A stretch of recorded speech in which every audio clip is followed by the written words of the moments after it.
I love that Nintendo Switch!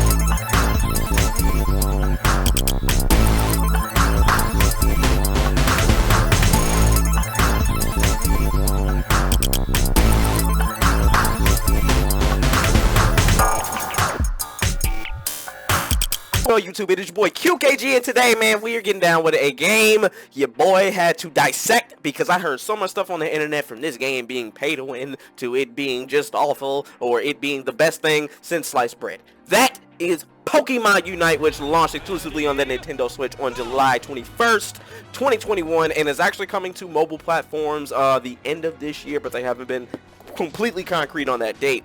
Not gonna lie, guys, people have been really hesitant on this game. I've been seeing a lot of different discords that I'm in where people are like, hey, you know, anybody play Pokemon Unite? You know, I'm trying to get some ideas, blah, blah, blah, blah, blah, blah. Me coming from playing a lot of League of Legends, and, you know, a lot of even my friends play a lot of League of Legends to this day.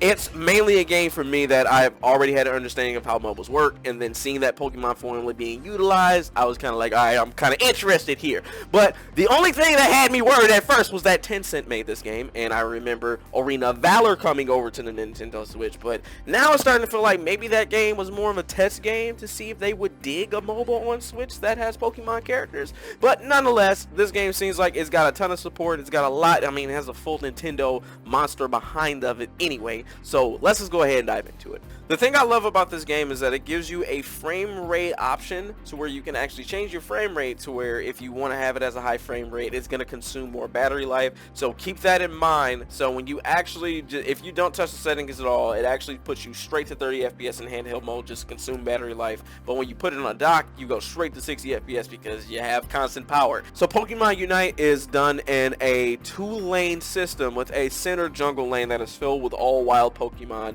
and they're not team specific either, so it's not like you have your own set of minions, their own set of minions. It's just all wild Pokemon in the area, and you're just fighting for Eon points. So each Pokemon will have a Pokeball above his head, which are the Aeon points. Sometimes they'll say they're holding 2, they're holding 5 or 7, and then when you're defeating those Pokemon, you actually gain the Aeon points and XP, so you can actually run over to the ring, which is their tower, and you actually have to hold X, and you're actually, depending on the amount of Aeon points you had, is the longer amount of time it actually takes for you to actually score. So if you're somebody that's stacking up 50 and you think you're just going to dunk them in there real quick, it don't work like that. So you're going to be actually more exposed much longer. So just in case, depending on how coordinated that team is, if they're not quick to get there, of course you can still score and even probably take another tower if you want, but keep that in mind, you are exposed. Keep that in mind, you are exposed. So it seems like for top and bottom, they set 1 APOM and then 1 APOM, 2 APOMs, and then it splits off into a couple of different APOMs, which are top and bottom. So when you're going through the lane, one Pokemon is going to take the first APOM, the second Pokemon is going to take the other APOM, and then the other, both Pokemon take 2 APOMs, and then you still split off into top and a bottom in the exact same lane, if that makes sense. Oh, also keep this in mind. When you see your teammate putting all their work into getting this freaking Pokemon down and it's got just a little bit of HP, don't walk up after their last hit it and then take all their hard work. Don't be a douche. You ain't got no juice. You throw one auto attack and steal all their hard work. What's wrong with you?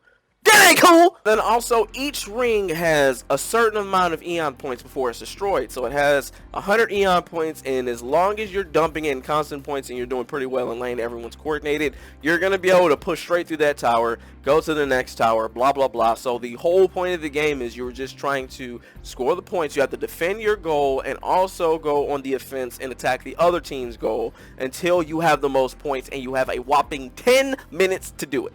So with that being said, the main reason why I do like this formula is that it is quick to the point.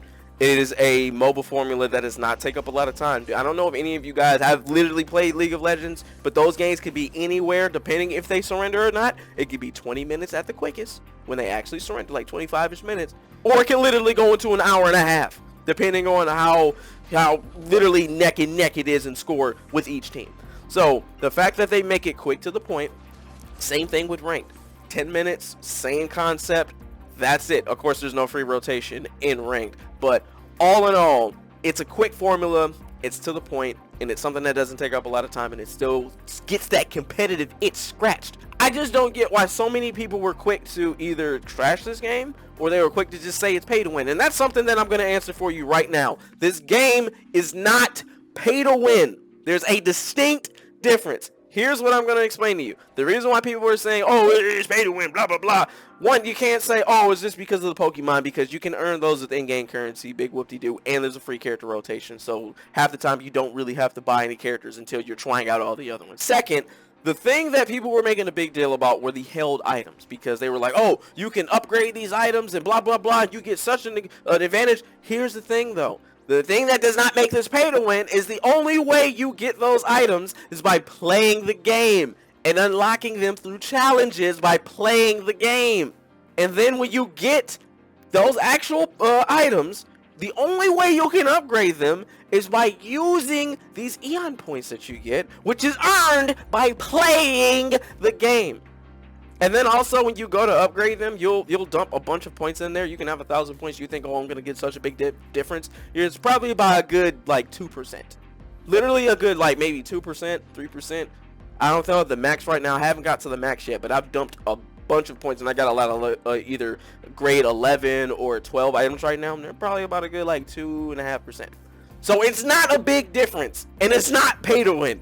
So for people going out, not that people were saying like, there's a difference of people saying like, oh, I was hesitant because it feels like it's pay to win. That's different. But people were going around on the YouTube channels, in the comments, in the like Facebook ads, all type of stuff, and they're like, your game pay to win. They just want our money, blah blah. It's crazy, bro. It's crazy. Other than that, guys, I think that's pretty much all that I got to say about this game. I've really been enjoying the game. It scratches that competitive itch, that MOBA finally being on the Switch. That seems like it's got a decent backing behind it, since it's actually, you know, this is the Pokemon company. This is Nintendo behind this junk. So the fact that this game is, you know, just quick to the point, I just love it, man. I just love playing it. So, but the only thing that's really, really unclear is just the meta right now. Not a lot of people know how to play the MOBA. I will say there are times I get a very coordinated team when it's just me and the girl playing. But for the most part, it doesn't really seem like there's a clear MOBA of who's busted, who's not, blah, blah, blah. But I have gotten some feelers here and there, like Charizard was definitely an issue for me. Even Lucario on the right hands can definitely be a problem, and Greninja can be a problem in the right hand. Same with Cinderace. So the only thing I'm noticing right now is that this game just needs a lot more time just to develop. So I want to do another follow-up review on this game. But overall, man, I gotta say this game is fire so far. Just because who knows what can happen. This game literally just came out. So who knows what else this, you know, however the far and few they take this game. So I definitely want to do a follow-up review in probably about like maybe a couple months or so. But I definitely want to do a follow-up review. So that's going to end it off for this Pokemon Unite review. This game is free to play on the Nintendo eShop. If you were somebody who was looking to get that League of Legends itch scratched, definitely go ahead and give it a download today. And it actually doesn't take much time. It took me like 5 minutes to download this crap. So I would love to thank you guys for tuning in, and as always, make sure you slide over to my Discord server where all we do is post links, talk games, and chop it up like homies. And definitely tell me what you think in the comments down below. Tell me what you think about this game, whether you love it, hate it, whatever it is. Hopefully this review was helpful for you making your decision. So I would love to thank you guys for tuning in. This is your boy QKG, and peace out.